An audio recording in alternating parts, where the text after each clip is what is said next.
A whisper of gold against a threadbare uniform. That was all it was. A tiny heart-shaped locket, its surface dulled by time, nestled at the hollow of a young woman's throat. But in the cathedral-like hush of Ethelred's, New York's most exclusive dining sanctuary, that flicker of old gold was about to ignite an inferno. For 22-year-old Alara Vance, a student of the past surviving in a present she could barely afford, this locket was her only link to a mother she couldn't remember.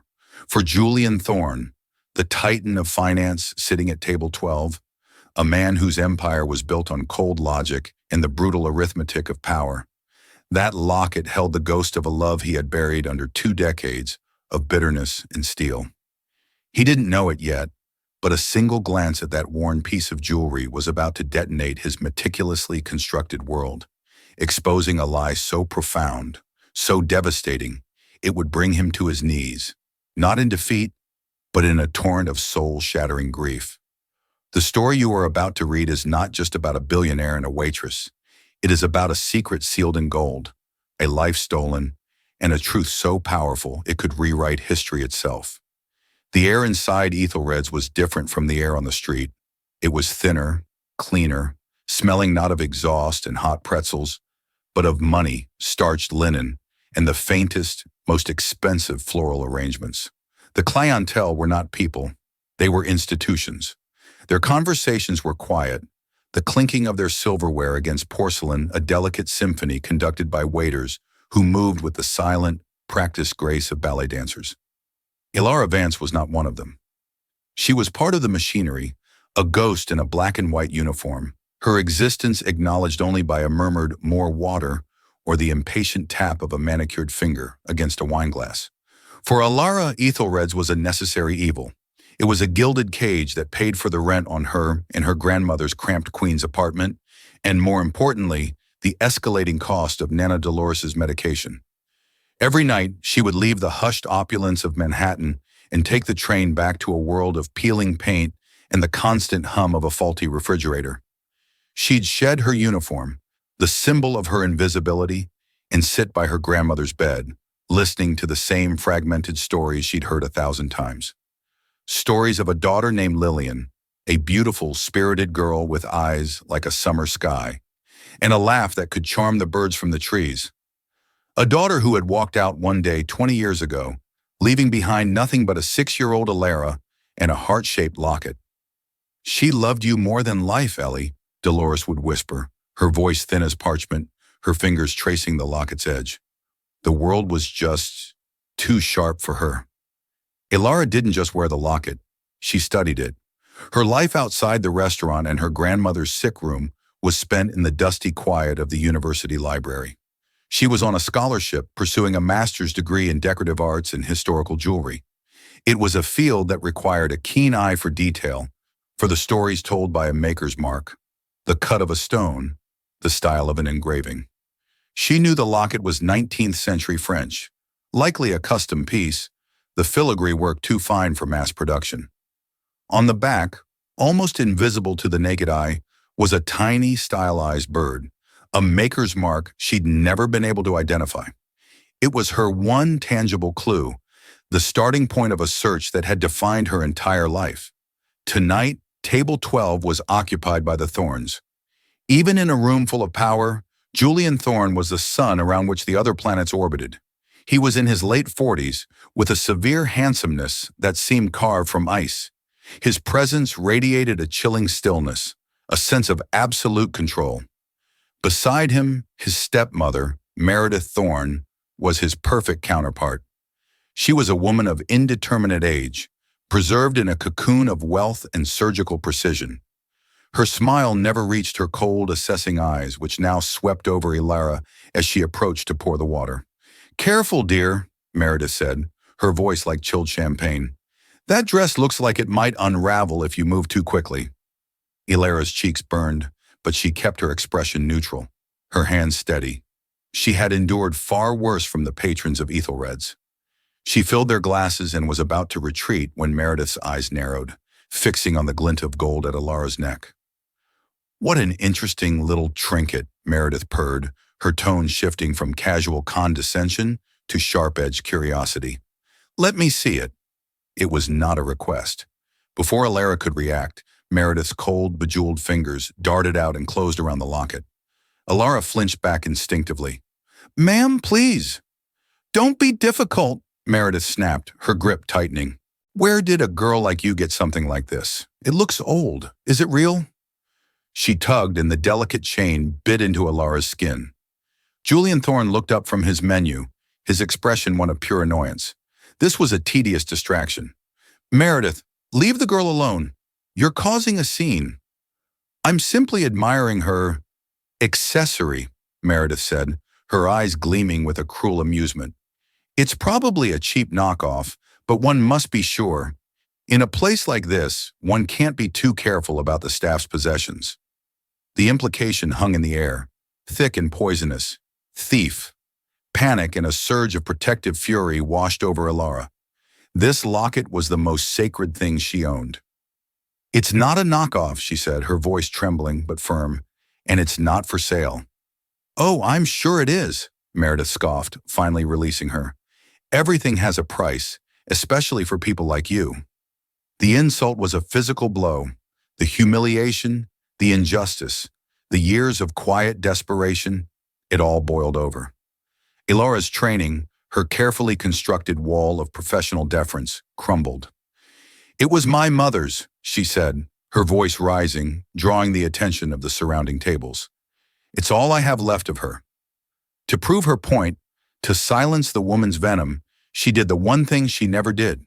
She fumbled with the clasp, her fingers shaking, and opened the locket. Inside, protected by a tiny pane of glass, was a miniature hand-painted portrait.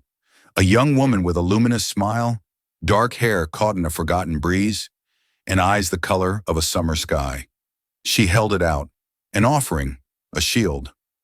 "This is my mother, Lillian." Meredith glanced at it with dismissive contempt, but Julian Thorne's gaze fell upon the tiny face, and the world stopped. The air in his lungs turned to ice. The muted sounds of the restaurant, the chatter, the music, the distant clatter from the kitchen, faded into a roaring silence. His hand, which had been reaching for his water glass, froze midair. The carefully carved mask of indifference he wore like a second skin cracked, shattered, and fell away, revealing something raw and unguarded beneath. It was her. Not just a resemblance, not a trick of the light.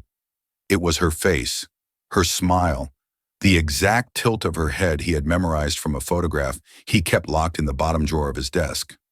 A photograph he hadn't looked at in a decade, but could still see perfectly behind his closed eyes. Lily. His Lily. "Where?" he said, his voice a hoarse, unrecognizable rasp. "Did you get that?" The question was not directed at Meredith.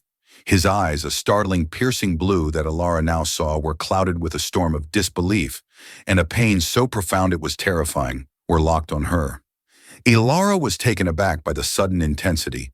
The cold, powerful man was gone, replaced by someone utterly exposed.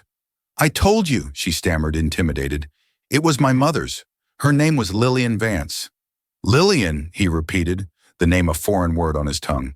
"No, her name was Lily." Meredith, sensing she had lost control of the situation, moved to reclaim it. "Julian, for heaven's sake, what is this nonsense? It's just some girl's mother. The resemblance is a coincidence. Now she's disrupted our entire evening." She turned her venom back to Alara. "You've made a spectacle of yourself. You're fired. Get your things and get out."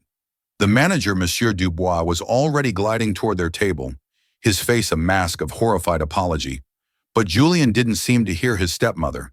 He was still staring at the locket, then up at Alara's face, searching her features as if trying to solve an impossible equation. He saw the same high cheekbones, the same stubborn set of her jaw, the same eyes. They were Lily's eyes. "My office," he said, the word sharp, a command. He was speaking to Alara. "Tomorrow, 10 a.m. He pulled a sleek business card from his jacket and slid it across the table. "Thorne Industries, CEO."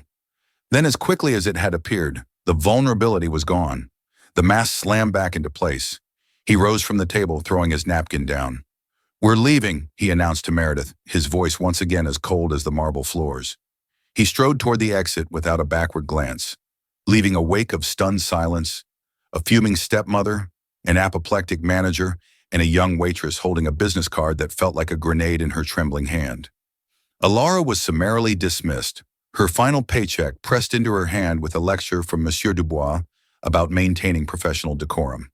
She walked out of Ethelred's, not through the grand front entrance, but through the service alley, the smell of garbage and discarded dreams clinging to the humid night air. The city lights blurred through the tears that finally fell. She hadn't just lost her job. She had stumbled into a mystery far deeper and more dangerous than she could have ever imagined. Who was Lily?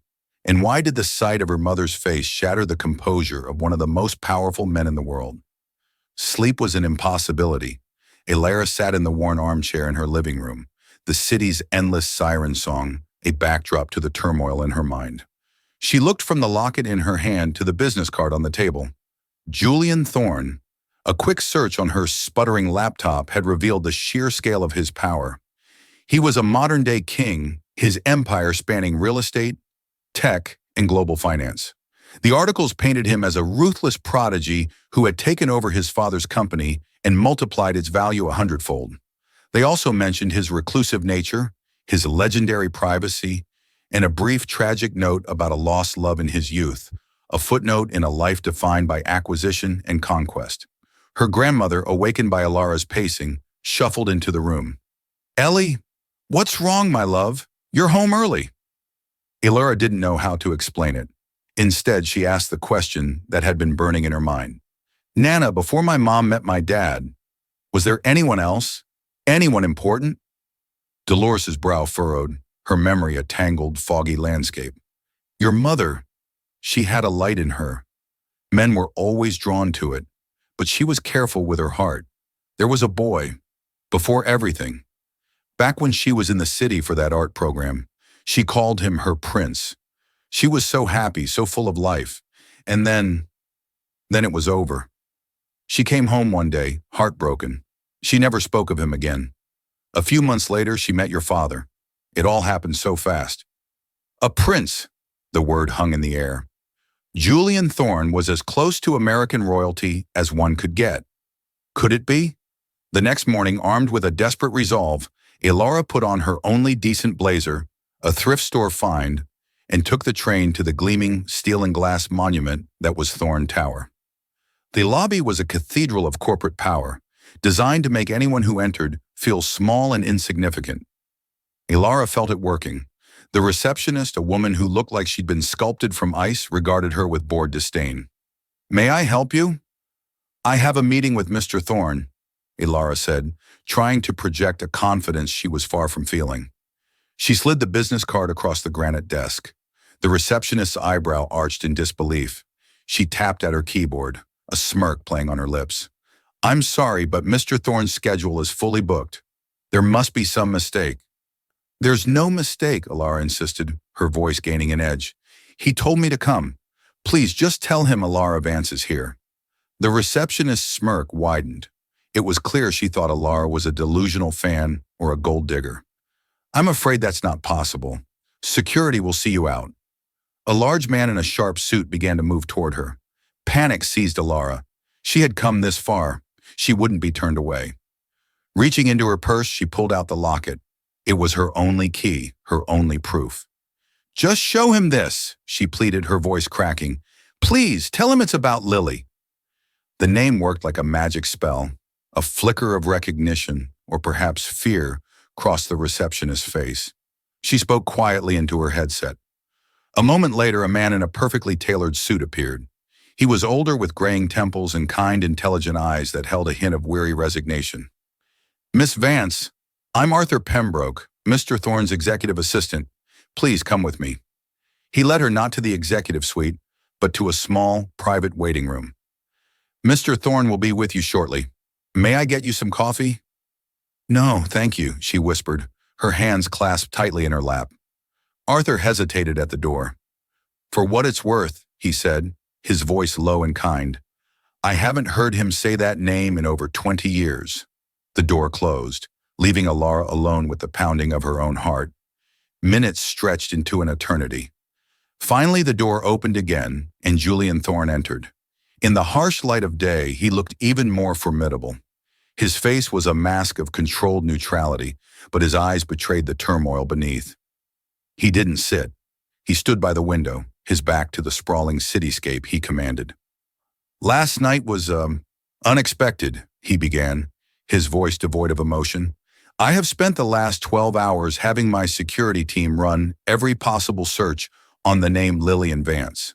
They found very little: a birth certificate, a few school records, a marriage certificate to a man named Robert Vance, and a death certificate for them both. A car accident 20 years ago." Alara stared at him, confused. "A car accident?" "No. My father died when I was 16, from a heart attack. And my mother, she disappeared." Julian turned from the window, his gaze pinning her to her chair. "Disappeared? Explain." Hesitantly at first, then with growing confidence, Alara told him her story. The story of a 6-year-old girl whose mother went to the store and never came back. The story of a father who drank himself into an early grave, always mourning a woman he claimed the world had been too much for.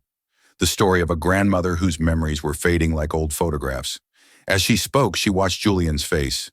The mask didn't slip, but something in his posture changed, a rigidity she hadn't noticed before. When she finished, he was silent for a long time. "The woman I knew was named Lily," he said finally, his voice a low rumble. "Lillian Beaumont. She was an art student, the most vibrant, fiercely alive person I had ever met. We were everything to each other. We planned to run away together, to escape my father and the future he had planned for me." He walked over to a small locked cabinet and opened it with a key from his pocket. He pulled out a small, leather-bound box. Inside, on a bed of faded velvet, was a single photograph. He slid it across the table. It was the same woman from the Locket, younger, her face alight with laughter, her arm thrown around a young man with the same piercing blue eyes as the man standing before her, but with a smile that was open and carefree. "One day she was gone," Julian said, his voice hardening, the old pain sharpening into a blade of anger. "A letter was delivered to me, in her handwriting. It said she couldn't live in my world, that she'd met someone else, someone normal. She said she'd taken money my father had offered her to disappear. A payoff. She broke my heart, and in doing so, she made me who I am today." Alara looked from the photograph to the locket. 2 names, 2 stories, 1 face. "My mother wouldn't do that," she said, a fierce conviction rising in her. "She wouldn't take a payoff, and she wouldn't have left me." "And yet she did," Julian countered, his voice like ice. "She left you just as she left me. The evidence is undeniable." "No," Alara insisted, her mind racing, fitting the pieces together. Nana Dolores' story of a heartbroken daughter, Julian's story of a cruel letter, her own half-remembered childhood. Something was wrong. The stories didn't align. Someone is lying, or someone was lying to both of you. It was then that her lifetime of studying old objects, of looking for the hidden details, paid off.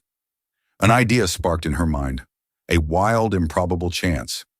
"My locket," she said, her voice filled with a new urgency. "It has a maker's mark on the back, a small bird. I've never been able to identify it." Julian frowned, intrigued despite himself. He took the locket she offered him, his fingers brushing hers, sending an unexpected jolt through them both. He examined the tiny mark with the practiced eye of a man who dealt in priceless art and antiques. "I know this mark," he breathed, a flicker of something, not hope, but intense curiosity in his eyes. "It belonged to a man named Antoine Dubois, a private jeweler, a true artist. My father used him exclusively for custom pieces. He retired years ago, but I know where he lives." A new path had opened, a thread that could unravel the entire tapestry of lies. "Let's go," Julian said, a decision made. "Let's go find out who's telling the truth." The drive to the countryside estate of Antoine Dubois was thick with a tense, unspoken alliance. They were not friends, not family, but 2 detectives bound by a shared mystery. The jeweler, now a frail man in his 90s with eyes as sharp as the tools he had once used, greeted them with courteous surprise. Julian placed the locket on the polished table in Dubois' sun-drenched study. "Monsieur Dubois," he said, his voice formal, "do you recognize this piece?" The old man picked it up, his gnarled fingers surprisingly gentle. He turned it over, his eyes lighting up with recognition as he saw the maker's mark. "Ah, yes," he said, a nostalgic smile touching his lips. "The songbird. I remember this one. It was a special commission, a rush job. A young man, so deeply in love. He wanted to capture his beloved's smile in gold." He looked up at Julian. "It was your father, Alistair Thorne, who commissioned this piece, over 20 years ago." The words hit Julian like a physical blow. "My father? That's impossible. I was the one who was in love. He hated her." "Oh, your father was a complex man," Dubois said, his smile fading. "He commissioned this, but he also came back a week later, his face like a thundercloud. He demanded I make a second identical locket, a perfect copy." Ilara and Julian exchanged a look of dawning horror. "Why?" Ilara whispered. "Why would he need a copy?" "I do not know," the jeweler said, shaking his head. "But I remember something else. The woman who came with him the second time to approve the miniature painting for the copy. She was not the girl in the portrait. She was older, sophisticated, a very striking woman with cold eyes."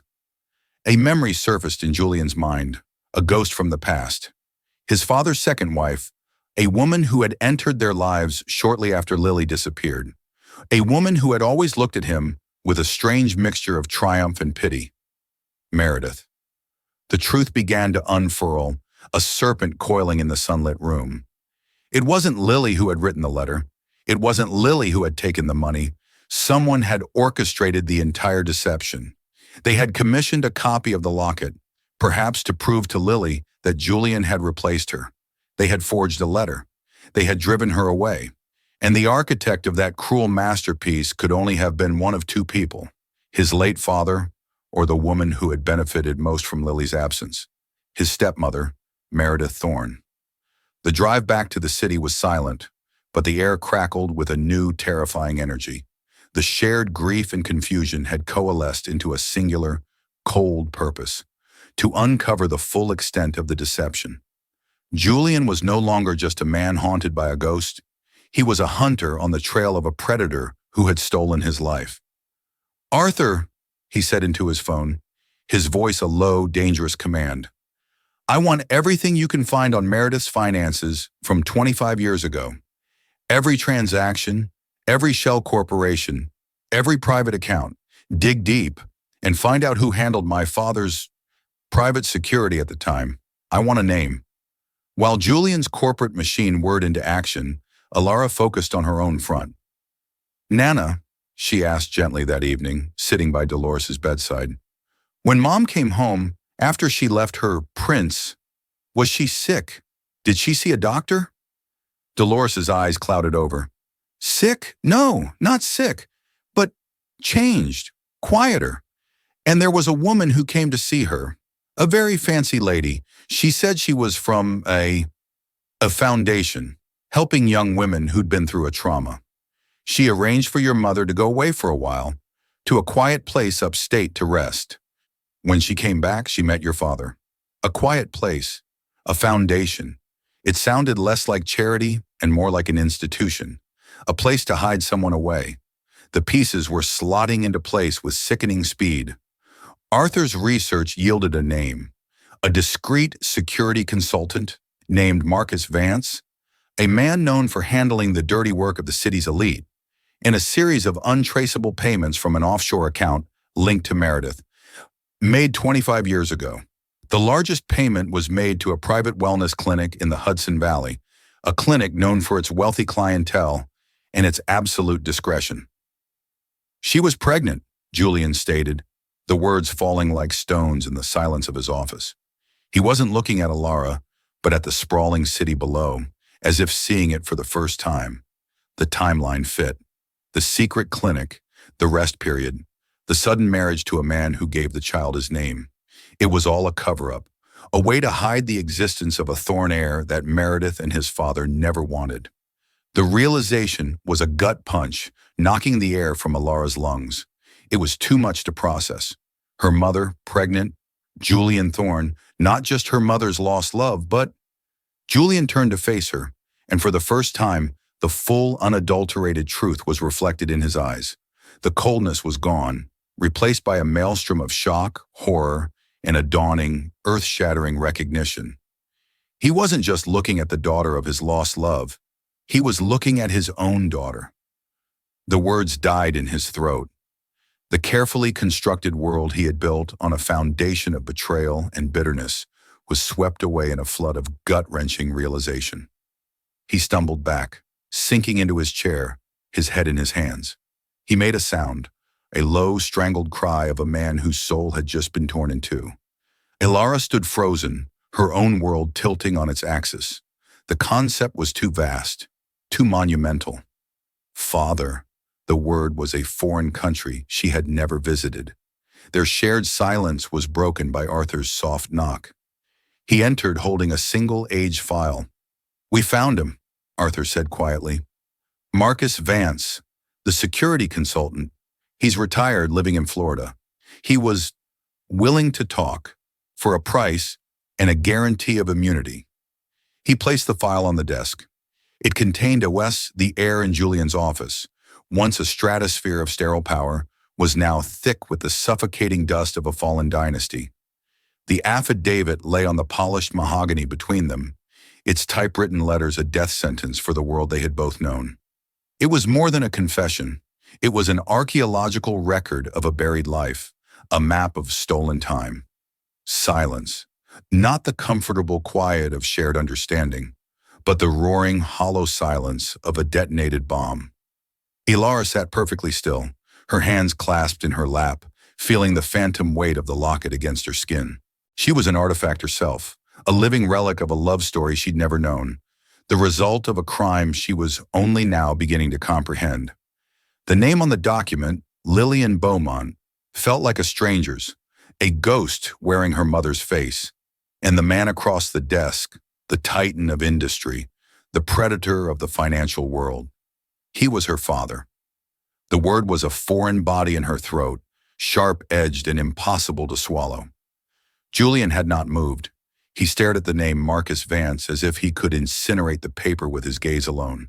His face, a mask of carved granite just hours before, was collapsing inward.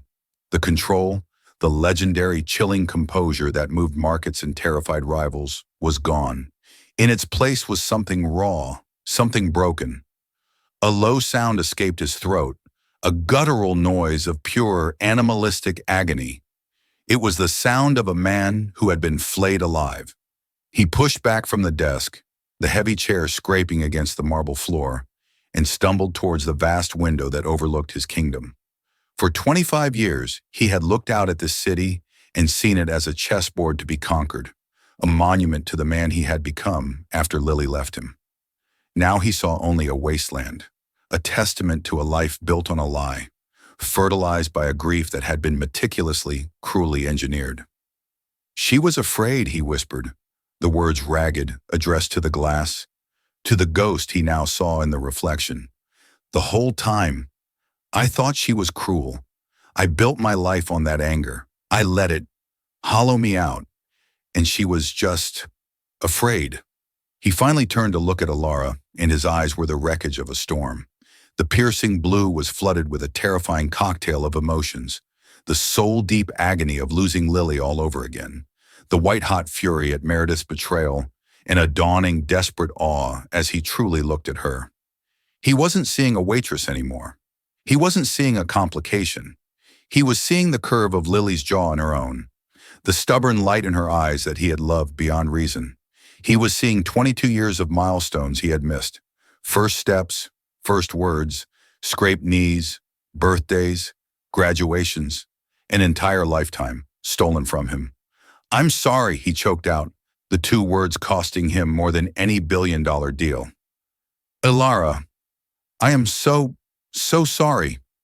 He took a step toward her, his hand half raised, an instinctual, paternal gesture from a man who had no idea how to be a father. Alara flinched, a small, involuntary recoil. She didn't mean to, but the motion was instinct. He was a stranger, a powerful, grieving, terrifying stranger who had just upended the universe. The flinch stopped him cold. The chasm between them was not just the width of his office. It was the breadth of a lifetime. He let his hand fall, the brief hope in his eyes dying out, replaced by the familiar armor of pain. The quiet, respectful knock on the door was Arthur Pembroke. He entered, his expression one of profound, weary sorrow. He had been with Julian for 30 years. He had seen the aftermath of Lily's disappearance. He was seeing the aftershock now. "Sir," Arthur said, his voice a low anchor in the swirling chaos. "The arrangements for the gala are confirmed. Your instructions?" Julian's grief, raw and directionless a moment before, began to crystallize. It cooled, hardened, and sharpened into a diamond point of pure, cold purpose. The inferno in his chest was being forged into a weapon. He straightened his shoulders, the broken man receding, replaced by the titan Alara had first seen. But this was different. The old coldness had been a shield against pain. This new coldness was an instrument of retribution. "The gala proceeds as planned, Arthur," he said, his voice dangerously level. "Ensure Meredith's table is precisely where she likes it. Front, center, a throne for her to preside over her court. I want every major news outlet in the city there. Not just the society pages, the Times, the Journal, the networks. Tell them I will be making an announcement that will fundamentally reshape the future of Thorne Industries." He turned his gaze back to Alara, and it was no longer pleading or lost. It was a promise. It was a declaration of war. "She spent a lifetime bearing your mother," he said, the words cutting through the air like shards of ice. "Tonight, we provide the eulogy for the world she built on those bones." Walking into the grand ballroom of the Metropolitan Museum was like stepping inside a geode. Light fractured off a million surfaces, diamonds on wrinkled necks, sequins on couture gowns, the crystal facets of champagne flutes. It was a self-contained universe of immense power and dazzling beauty, and at its gravitational center was Meredith Thorne. She was a vision in blood-red silk, her silver hair swept into an immaculate chignon, her laughter a perfectly pitched melody in the symphony of chatter. She was holding court, a queen in her natural habitat. When Julian entered, a subtle shift occurred. The magnetic poles of the room realigned. Conversations faltered. Heads turned. He was the true sun, and his presence eclipsed all else. But the real shockwave came from the woman at his side, Alara. In a simple midnight blue dress Arthur had somehow procured, she felt less like a guest and more like a piece of evidence. She was a ghost at the feast, and the weight of 1,000 speculative glances was a physical pressure, pressing the air from her lungs. She could feel them cataloging her. The simple dress, the lack of jewelry save for the locket tucked beneath her collar, the way she stood just a little too close to Julian Thorne for comfort. Meredith's smile, a fixture of surgical precision, faltered for only a heartbeat. A flicker of something cold and serpentine moved behind her eyes as she took in Alara before the mask of benign amusement snapped back into place. She glided towards them, a shark moving through placid waters. "Julian, darling," she purred, her voice dripping with manufactured warmth.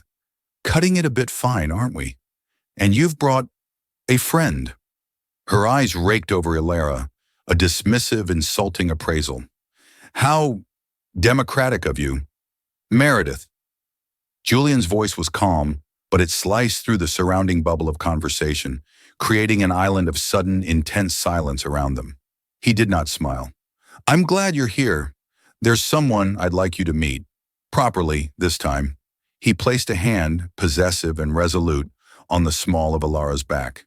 "This is Alara Vance, my daughter." A collective, audible gasp. The sound rippled outwards, a shockwave of scandal that silenced the entire ballroom in under 3 seconds. The orchestra faltered, a violin screeching into the void before it too fell silent. Meredith's face went bone white beneath her perfect makeup. The smile froze, cracked, and became a ghastly, stretched rictus of disbelief. "Julian, what is this? This pathetic melodrama?" she hissed, her voice a venomous whisper that was shockingly loud in the sudden quiet. Have you lost your mind? Is this some sort of midlife crisis? Picking up strays and calling them family? My mind has never been clearer, Julian replied, his voice resonating with a terrifying clarity. He looked past Meredith, addressing the rapt audience of New York's elite. He raised a hand, and on the colossal screens flanking the stage, an image resolved from the Thorn Foundation logo into a photograph. It was the picture from the leather box. A young, laughing Julian with his arm around an incandescently beautiful girl. Lillian Beaumont. 25 years ago, Julian's voice boomed, amplified now by the ballroom sound system, turning the party into a public trial. I was in love with this woman, Lillian. We were going to build a life together. Then she disappeared. I was told she left me for another man, that she took a payoff to vanish from my life. He paused, letting the words hang in the air. He turned his gaze directly onto Meredith, pinning her in the spotlight. That was a lie. On the screen, the image changed. A scanned document appeared. Antoine Dubois' sworn statement about the two lockets, one commissioned by a father, the second, a copy, approved by a striking woman with cold eyes. Meredith took an involuntary step back, her hand flying to her throat. The lie was orchestrated by two people, Julian continued, his voice relentless. My late father, Alistair Thorne, and his ambitious new wife, Meredith. The screen changed again. Financial records, arrows highlighting transfers from offshore accounts controlled by Meredith to a private clinic and to a security consultant named Marcus Vance. Lillian didn't leave me. She was pregnant with my child. Meredith and my father had her taken. They forced her, under threat, to write a letter breaking my heart. They hid her away until my daughter was born, and then they paid a man to marry her, to give my daughter a false name, and to raise her in obscurity. They erased Lillian Beaumont and created Lillian Vance. Lies! Slander! Meredith shrieked, her composure shattering into 1,000 pieces. The queen was a cornered animal. He's unstable. This girl is a charlatan, a gold digger who has poisoned his mind. Is she? Julian's voice dropped, becoming even more dangerous. Then perhaps you can explain the final payment, the one made to Marcus Vance a few years later, just 1 week before Lillian's new husband, Robert Vance, died when the brake lines on his car mysteriously failed on a bridge. He had tried to blackmail you for more money, hadn't he, Meredith? He threatened to tell me the truth. At the far end of the ballroom, the grand doors swung open. 2 uniformed NYPD officers and a grim-faced detective stepped inside, their presence an immediate and shocking violation of this rarefied space. They were followed by Arthur, who was pushing a wheelchair. In it sat a frail, terrified old man, his face ashen under the glittering chandeliers. This is Marcus Vance, Julian announced to the silent, horrified room. He has provided the authorities with a full, signed confession, corroborated by evidence. He's confessed to abduction, to conspiracy, and he has agreed to testify against the woman who paid him to orchestrate it all. The woman who, he will testify, is an accessory to the murder of Robert Vance. The final word, murder, hung in the air, obscene and undeniable. Meredith Thorne made a sound, a strangled, inhuman sob of pure, unadulterated defeat. Her wild eyes darted around the room, searching for an ally, a friendly face, a sympathetic glance. She found none. She saw only the cold, rapt faces of the society she had clawed her way to the top of, now watching her spectacular fall as if it were the evening's entertainment. Her meticulously constructed empire of lies, built over decades with cruelty and steel, had just been leveled in a matter of minutes. As the police officers reached her and quietly, professionally, put a hand on her arm, the spell broke. The ballroom erupted. Flashbulbs strobed like lightning, a frantic, predatory storm capturing the precise moment a queen was dethroned. The roar of the press was a physical thing, a wave of noise and light. Julian ignored it all. He turned away from the tableau of Meredith's destruction, his gaze finding Alara. She was trembling, not from fear, but from the sheer seismic shock of it all. Vindication was a bitter, metallic taste in her mouth. He reached out, his hand finding hers. His grip was firm, warm, and grounding amidst the chaos. In the eye of the hurricane he had created, surrounded by the ruins of their family's history, he looked at his daughter, and the ghost of something real, something fragile and painfully new, flickered in his eyes. It wasn't an ending. It was ground zero. The penthouse was a silent, sterile expanse of white marble and gray cashmere, a mausoleum of wealth perched high above the sleeping city. Alara woke in a guest room larger than her entire queen's apartment, the sheets a thread count so high they felt like liquid silk. The morning light, filtered through floor-to-ceiling windows, was pale and unforgiving. The scandal was everywhere. It was the lead story on the morning news playing silently on a flat-screen TV, the headline on the digital copy of the Times on a tablet by the bed. Thorne dynasty in ruins, matriarch arrested for murder, kidnapping in shocking gala reveal. She found Julian in the vast kitchen, staring into a chrome espresso machine as if it held the secrets to the universe. He was wearing a simple gray t-shirt and trousers, the first time she had seen him without the armor of a bespoke suit. He looked smaller, older. He looked like a man who hadn't slept. "There's coffee," he said, his voice rough. He gestured vaguely at the machine. "I'm not entirely sure how it works. Arthur usually—" His sentence trailed off. The mundane absurdity of it was almost comical. Last night he had toppled an empire. This morning he was defeated by an appliance. This was the landscape they had to navigate now, this jarring dissonance between the cataclysmic and the commonplace. "I can figure it out," she said softly, her voice feeling too small for the cavernous room. She moved past him, the faint scent of expensive soap and sleeplessness clinging to him.